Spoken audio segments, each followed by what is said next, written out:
In the monster-occupied region, Zishan region, within the confines of Zishan City, the governor's residence buzzed with activity. Two men stood near lavishly adorned food tables, engaging in conversation. The bald man questioned the extravagance of the wedding banquet, especially considering the scarcity of supplies in the current period. His friend responded and explained that this wasn't just any wedding, it marked the alliance between the governor and the biggest financial group in Zishan, the UNE Financial Group. Moreover, it represented the first ever marriage between humanity and monsters, symbolizing peace. Hence the celebration was naturally more elaborate than usual. The bald man then inquired if he was going to eat. However, his friend confessed to having no appetite. Spotting a beggar boy walking behind them, the friend remarked on the laxity of the special hunter unit, allowing even a beggar to slip into the assembly hall. The beggar child approached the waitresses and politely requested a piece of blueberry cake, explaining it was his little sister's birthday. But the waitresses were angered by his presence and rebuffed him harshly, asserting that a lowly beggar had no place in such surroundings and instructed him to leave immediately. Just then, a colossal monster emerged behind the child and questioned the waitress, asking if she had just mentioned that there were no more blueberry cakes. The frightened waitress attempted to explain, but the monster didn't wait for her response. Instead, he seized the child and casually mentioned using him as a snack before the main meal. Without any hesitation, the monster placed the child in its mouth, and soon, blood dripped onto the ground. The waitress finally managed to stammer out that there was still blueberry cake, but it was too late. At that moment, a girl hurled a rock at the monster's head, shouting for it to give her brother back. Onlookers quickly identified her as the one responsible. People in the vicinity, realizing the impending danger, began fleeing, warning others to escape the approaching great monster. The monster approached the girl, callously commenting on the tastiness of her brother and suggesting she, too, would make a delicious snack. In the main area of the banquet, a demon sat on a throne, with a human girl adorned in a wedding dress sitting on his lap. President Jin approached the demon governor and extended his gratitude, acknowledging the governor's role in brokering a ceasefire and restoring peace between humanity and monsters. He spoke of the ongoing recovery and rebuilding efforts in the Zishan region, expressing the citizens' gratitude for the governor's esteemed contributions. The governor, acknowledging his past support to their troops, assured him that his contributions wouldn't be forgotten. In recognition of his efforts, he proposed a position as the bank president of the Zishan Reserve Bank, along with a role as a board member of the China Merchants Group. President Jin, expressing satisfaction, thanked him for his benevolence and accepted the positions with gratitude. Two men stood near the area, observing the grand spectacle unfolding. The first man expressed envy over President Jin's substantial gains from obtaining two lucrative positions. The second man, however, dismissed the significance of those gains in comparison to the UNE Financial Group's extensive influence. He spoke of Yuan Zhenyan's cunning tactics, leveraging monster assistance to occupy a significant portion of the Zishan region, even marrying off his daughter, Yuan Jia, to the governor. The first man then commented on the stark contrast between the frail appearance of the bride and the imposing figure of the governor. He then hoped that no one would get killed on this big wedding day. As Yuan Jia descended the stairs, she clapped her hands to gather everyone's attention. She announced the plan to move forward, instructing hunters to block all exits and prevent anyone from leaving. With a bold proclamation, she revealed that the leader of the rebel army was among the guests, and with this, they would apprehend him in an instant. In response, a man with evident anger questioned Yuan Jia's intentions and expressed reluctance to stay in a place with potential rebel army members, deeming it too dangerous. Another voiced suspicions, accusing her of using them as bait. Two hunters guarding the door assured the guests that everything was within Yuan Jia's calculations and guaranteed their safety. However, the door suddenly blasted open, sending people in the way flying back. A shower of blood rained down upon the horrified guests, and chaos erupted in the room. Entering with a monster head in hand, a man smiled and casually remarked that he wanted to give everyone a little gift to celebrate the governor's wedding. The guests, witnessing the gruesome scene, panicked and started running away, shouting about the presence of a monster's corpse. As the chaos unfolded, one man questioned the sanity of someone daring to do such a thing on the governor's wedding day. Another called for dealing with the intruder, challenging the earlier assurance of safety. Yuan Jia, looking at the man with a cold smile, identified him as the rank wanted criminal, Zuo Kai. She explained that she had been busy dealing with the rebel army forces and hadn't wanted to personally handle someone of his caliber. However, she saw his arrival as an opportune moment and declared her intention to use him as her first gift to the groom. Yuanjia continued to smirk, revealing another piece of information to Zuo Kai. She disclosed that she had already sent hunters to the martial arts center that took him in, intending to use it as bait to draw him out. However, since he wasn't there, she suggested that everyone he knew had likely been completely massacred. Zuo Kai responded with a sarcastic smile, asserting that if those who underwent his training were killed by the trash she sent, then they were also trash. He bluntly stated that if they are trash, then they deserve to die. Yuanjia smirked and expressed her dislike for stubborn men, as it often compensated for another body not being hard enough. She then instructed the hunters to capture him, and they promptly charged at him with their weapons drawn. In the face of these incoming attacks, Zuo Kai remained calm and found their loyalty commendable. Zuo Kai moved swiftly, swinging his arm like a sword, effortlessly defeating the numerous attackers. He taunted Yuanjia, expressing disappointment that she couldn't discern the difference in strength. Yuanjia was left in shock as she witnessed the defeated S-rank and A-rank hunters on the ground, wondering how they could be defeated so quickly. Suddenly, Zuo Kai appeared in front of her, questioning whether these were the so-called hunters she had relied on earlier. Yuanjia panicked as she realized how close he had gotten to her. Fearing for her life and contemplating the potential end of her ambitions, she expected imminent death. However, to her surprise, Zuo Kai simply walked past her, stating that he didn't harm women. Yuanjia felt relieved, but as Zuo Kai moved on, she smirked at his foolishness and vowed to make him regret his decision. Before she could finish her thoughts, Zuo Kai's punch landed on her face, sending her flying and crashing into the wall. Zuo Kai, with a smile, pondered the situation and concluded that since she was married to a monster, she shouldn't count as a woman. He even suggested she might not be human anymore. The demon governor was intrigued by his audacity, and jumped in front of Zuo Kai, noting that despite emitting no magical power and being neither a hunter nor a monster, he possessed considerable strength. In response, Zuo Kai threw a punch at him and told him to remember that this was martial arts. A massive shockwave ensued, obscuring the fate of the demon governor. However, in the next moment, a voice questioned the strength of Zuo Kai's martial arts. The demon governor had caught his punch and expressed disappointment. He mentioned that his comrades had once entered a world where martial arts reigned supreme, and they had said that those experts' strength was not bad. But in this world, martial arts were trashed to such an extent that they were worse than those hunters. He had hoped to meet a real martial artist, however, he was too weak. Suddenly, Zuo Kai's demeanor shifted as he smiled, and his body began a remarkable transformation. He sequentially employed powerful techniques: Golden Bell 18th layer, Iron Shirt 12th layer, Black Demon Overlord Body 16th layer, and finally, 9 transformations of the Golden Body 3rd layer. As a result, his body became covered in crimson-red scales, giving him a formidable appearance. Zuo Kai expressed that the sensation of unfolding his body made him feel carefree and relaxed. On the other hand, the governor was shocked and unable to comprehend the transformation, beginning to voice his astonishment. However, before he could finish, Zuo Kai swiftly caught his head and slammed it into the ground with force, while saying that nothing excited him more than the wails that came from his opponents. The governor, in a shaky voice, asked what kind of freak Zuo Kai was, realizing that he might not even be human. With a smirk, Zuo Kai explained that corrupt monsters, treating human lives as food, couldn't comprehend the true meaning of martial arts. He claimed that immortals represented the pinnacle of martial arts, existing only within legends. He then revealed that by utilizing the 5 Kai towards Yuan technique, he had condensed immense power, surpassed the limits of the human race, and had become a true immortal.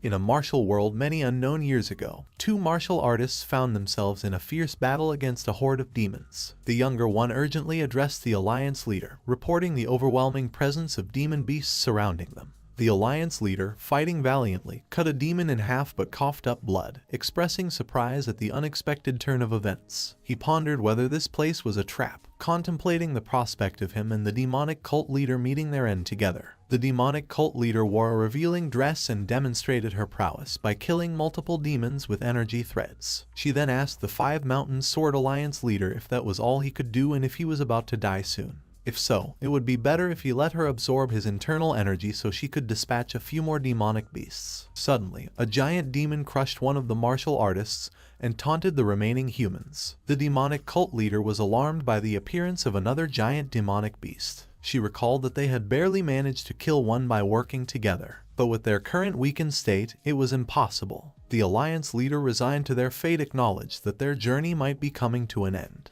The giant demon prepared to attack, proclaiming its intent to devour them. However, before its strike could land, a powerful beam of energy pierced through its back, blasting through its chest. The demon fell lifeless, and Zuo-kai emerged, standing over its defeated form with a confident smile. Addressing both leaders, he expressed a hint of surprise that they were still alive. The Sword Alliance leader recognized the technique used as the sky-splitting palm and acknowledged that Zuo-kai had gotten stronger again. The demonic cult leader, with a seductive smile, remarked that his true energy seemed even more delicious now. She then proposed to engage in dual cultivation, suggesting that their offspring would undoubtedly become the strongest martial artists in history. However, Zuo-kai flatly refused the offer, stating that he was not interested and that what he was pursuing was the peak of the martial Tao. The Sword Alliance leader seized the moment, suggesting that with Zuo-kai's presence, they could break out of the encirclement of demonic beasts. Zuo-kai, however, dismissed the idea of running, declaring his intention to confront and eliminate the one who had betrayed them. The Alliance leader expressed disbelief at his intention to kill the world's #1 expert, Qin Yuan of the Heavenly Sword Sect,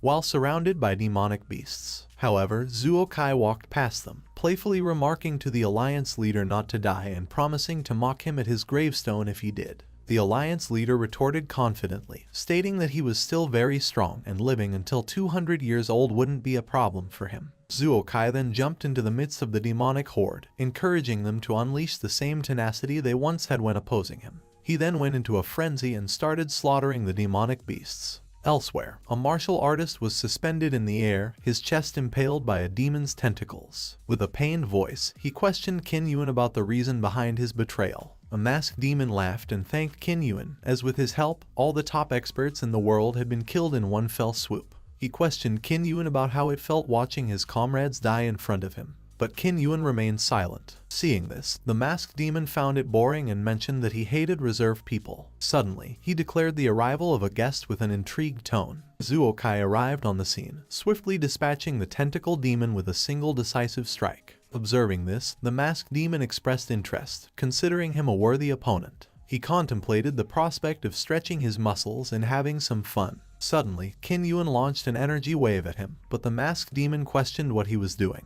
Qin Yuan, with a serious expression, declared that Zuo-kai was his target. The masked demon gave up and claimed that he was just trying to help, as it was his responsibility to protect him until the ceremony ended. However, since he didn't want his help, he could just forget it. Just then, Zuo-kai interjected and questioned why Qin Yuan had joined the demonic beasts. Qin Yuan, with a solemn tone, asserted that he sought the peak of the martial Tao. Zuo-kai wondered aloud if his brain had gone bad. Joining hands with demonic beasts and betraying his comrades for the peak of martial arts seemed like absurd logic. Qin Yuan defended his choice, asserting that those people were not his comrades and they had never understood him. According to him, their pursuits of money, authority, power, and honor had reduced the martial Tao to a mere tool rather than a genuine goal. However, in his view, Zuo-kai was different. Qin Yuan drew a parallel between them, claiming that both were seekers of the illusory legend, the peak of the martial Tao, immortality. Zuo-kai, with a hint of sarcasm, questioned whether joining the demonic beasts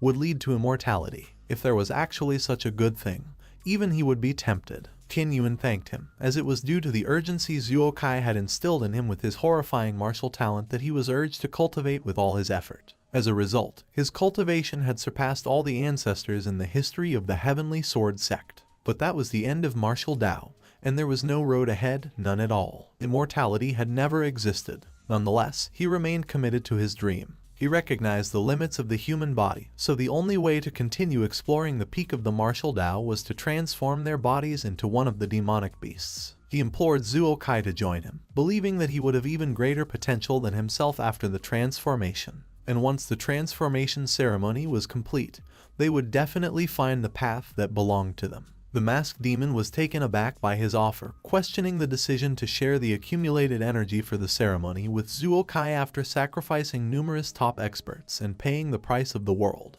However, Qin Yuan remained resolute, asserting that Zuo-kai was qualified. The masked demon acknowledged that Zuo-kai was totally different from Qin Yuan, who was born into the world's strongest sect, the Heavenly Sword Sect. This sect had only one successor in every generation, but that individual was capable of surpassing all martial artists in the entire world with their strength. In contrast, Zuo-kai, initially a beggar who acquired trash-like martial arts from the underworld gang he joined, rose to prominence through his own efforts and became an overlord, who was only second to Kinyuan. Addressing Zuokai directly, the masked demon declared that he was qualified to become one of them, offering a chance at continued existence. However, Zuokai rejected the offer without hesitation. Zuokai, brimming with confidence, dismissed the idea of becoming a demonic beast. Moreover, he asserted that the masked demon's information was incorrect. He was not second to Kinyuan. He then gathered energy in his fist and declared his intention to wreck Kinyuan and subsequently kill the masked demon too. In response, Kinyuan summoned a sword made of energy, expressing his determination to convince him through physical action rather than words. He then used the heavenly sword, Thousand Shadows technique and launched an attack. The clash between the fist and sword resulted in a standoff, with neither being pushed back. Zuokai unleashed another attack and questioned if this was the so-called end of his martial Tao. He started mocking him, mentioning that he was too weak and it was no wonder he couldn't become an immortal. Kinyuan countered and calmly retorted that he was just taking it easy on him. The battle between the two martial artists continued, but no one emerged as a clear victor from this confrontation. As the intensity of the battle escalated, Zuokai proposed settling the confrontation with one decisive strike. Kinyuan readily agreed to this proposition. The collision of their powerful attacks resulted in a massive explosion, engulfing the surroundings in a haze of smoke. As the smoke began to dissipate, droplets of blood became visible on the ground, and soon it became clear that Kinyuan was the one who had been injured. With a victorious tone, Zuokai asked if he was now convinced of his strength. Kinyuan refused to admit his defeat and claimed that he had gotten lucky and won by just one move. He then mockingly asked Zuokai whether he was pleased with his first victory. In response, Zuokai confidently asserted that moving forward, he would win not only once but twice, thrice, countless times. However, the mood abruptly shifted as black energy radiated from Kinyuan's eyes. He somberly declared that it was too late. The transformation ceremony had already begun. Dark energy enveloped Kinyuan, submerging him in what seemed like a cocoon. Soon, it flew up and began absorbing energy from the lifeless bodies that lay on the battlefield. The demons, upon witnessing this transformation, began chanting, their voices resonating with anticipation for evolution and immortality. As the cocoon explosively burst open, the energy dissipated into the surroundings, and Kinyuan emerged in his demonic form. 4 majestic wings adorned his back, exuding an aura of power. The masked demon was taken aback by the strength he felt and couldn't help but marvel at Kinyuan's terrifying talent. He noted that immediately after the transformation ceremony, Kinyuan had surpassed the Legion level, reaching the General level. Kinyuan extended his hand towards Zuokai, offering a last chance. He revealed that this world was dying, inviting him to come with him. Together, they would conquer countless worlds beyond the heavens and seek a new path. Zuokai was left stunned by this proposition. In response, he began to laugh and mock the transformed appearance of Kinyuan. He then questioned whether this was the power he had sought, achieved through the betrayal of fellow martial artists. In an instant, Kinyuan materialized in front of him. Placing his hand on Zuokai's chest, he affirmed that this was indeed the power he had sought. Kinyuan released a surge of dark energy, creating a hole in his chest. Zuokai coughed up blood and accused him of a sneak attack. However, Kinyuan retorted and questioned the notion of a sneak attack launched from the front. The masked demon opened a portal, signaling that it was time to depart and dismissing the worthlessness of the current world. Kinyuan, moving towards the portal, declared their departure to the next world. Zuokai, writhing in pain on the ground, watched helplessly as they vanished through the portal. In his anguish, he pondered his imminent demise, expressing bitter laughter at the irony of not reaching the pinnacle of martial arts and facing death in such a manner. He then swore that he would kill Kinyuan, no matter which world he went to. As the portal closed, Zuokai's eyes shut, and darkness enveloped his senses. Amidst the void, voices echoed, chanting, "Death to the traitors. Give us back our western mountain."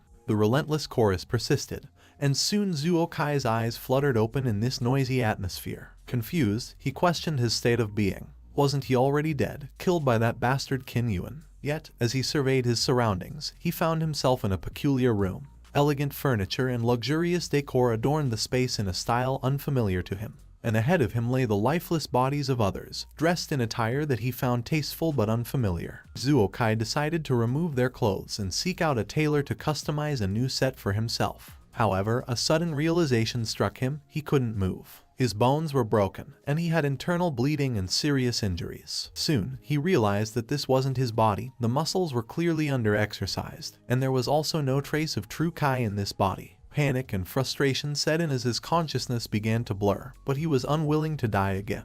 A guy with glasses rushed toward the room and frantically called out to Zuokai, mentioning that there wasn't enough time and that if they didn't leave soon, it would be too late. He opened the door and emphasized that even if they found the traitor, it wouldn't mean anything. However, soon he was met with shock as his gaze fixed on lifeless bodies lying on the floor. He recognized one of the dead as Jengmin, the Minister of Foreign Affairs. He was shocked to see that Zuokai had killed him, as their plan was to kidnap him. After contemplating for a moment, he praised the act, deeming the traitor deserving of death. Since he was now dead, the peace agreement would be temporarily suspended. He then called out to Zuokai, saying that it was time to leave. Turning his attention to him, Glasses Guy was once again taken aback to find him unmoving and covered in blood. Soon, relief washed over him as he confirmed that Zuokai was still breathing. He assisted him to his feet and promised to take him to the hospital, assuring him that once they got back, he would be hailed as a hero. However, their conversation was interrupted by the entrance of a middle-aged blonde man.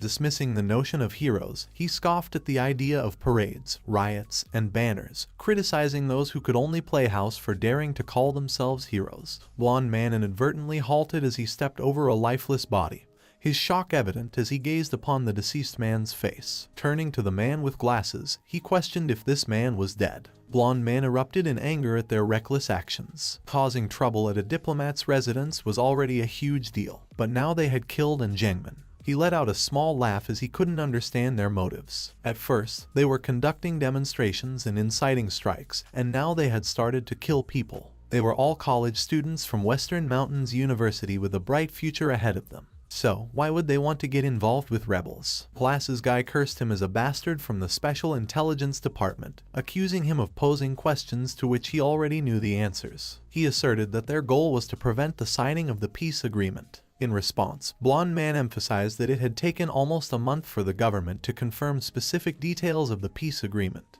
This hard-won peace between humans and monsters was now ruined by them. Reflecting on Jengmin's death, he expressed sorrow that the diplomat couldn't even close his eyes in peace. In a fit of anger, Glasses Guy accused him of being a traitor willing to sacrifice their compatriots and hand over human territory to monsters. He vehemently denounced the peace agreement, asserting that talking about peace after killing humans was nonsense. He expressed disbelief in the idea that the ambition of beasts could ever be satisfied. Blonde Man smirked in response and pointed out that at least they were all still alive. However, he emphasized that what they had done was only causing chaos and destruction everywhere. He questioned whether restarting the war was truly what they desired. Suddenly, he closed the distance, gripping Glasses Guy's throat, and asked if he wanted to see death and bloodshed so badly. As Glasses Guy struggled for breath, Blonde Man adopted an evil expression and declared that they had gone too far, crossed the line, and that the one about to die was him. However, surprisingly, he released his grip, mockingly stating that he was just joking.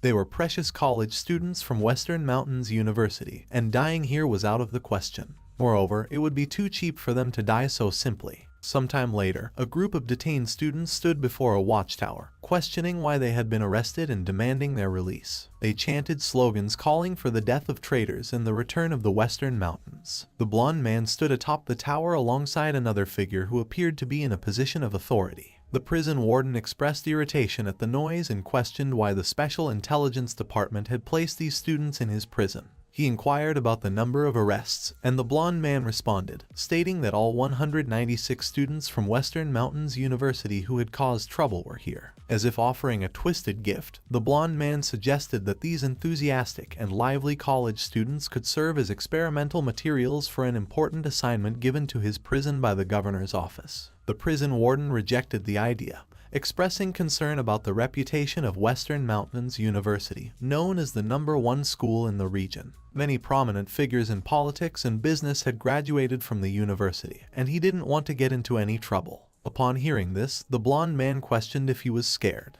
The prison warden clarified that he wasn't scared but rather worried about rumors spreading and potentially affecting the signing of the peace agreement. The blonde man then revealed that they had killed the foreign minister, and the higher-ups were also very dissatisfied with these troublemaking students. He hinted that, after the peace agreement was signed in a few days, these students would be used as experimental material, out of sight, out of mind. The prison warden let out a sly smile as he understood the situation and pledged to take good care of the detained students in his territory. He then asked if there was anything else he needed to pay attention to. The blonde man mentioned a student who was sent to a cell early, named Zuokai. According to the information, Zuokai had been practicing martial arts since he was a child and possessed impressive skills. Furthermore, he was the one who had killed Foreign Minister and Jangmin under the protection of 5 armed bodyguards. Thus, he warned the prison warden that Zuokai was a dangerous individual. The prison warden, however, let out an evil smile and dismissed the notion of Zuokai being dangerous. Confident in his abilities as a C-rank hunter and being the warden of the prison, he released a chilling laugh as he licked his lips and mentioned that martial artists were just a group of waste eliminated by the times. An ominous atmosphere hung over the fate of the students, particularly Zuokai, as they awaited an uncertain future. The episode ends here. Please wait for the next part to see what happens next.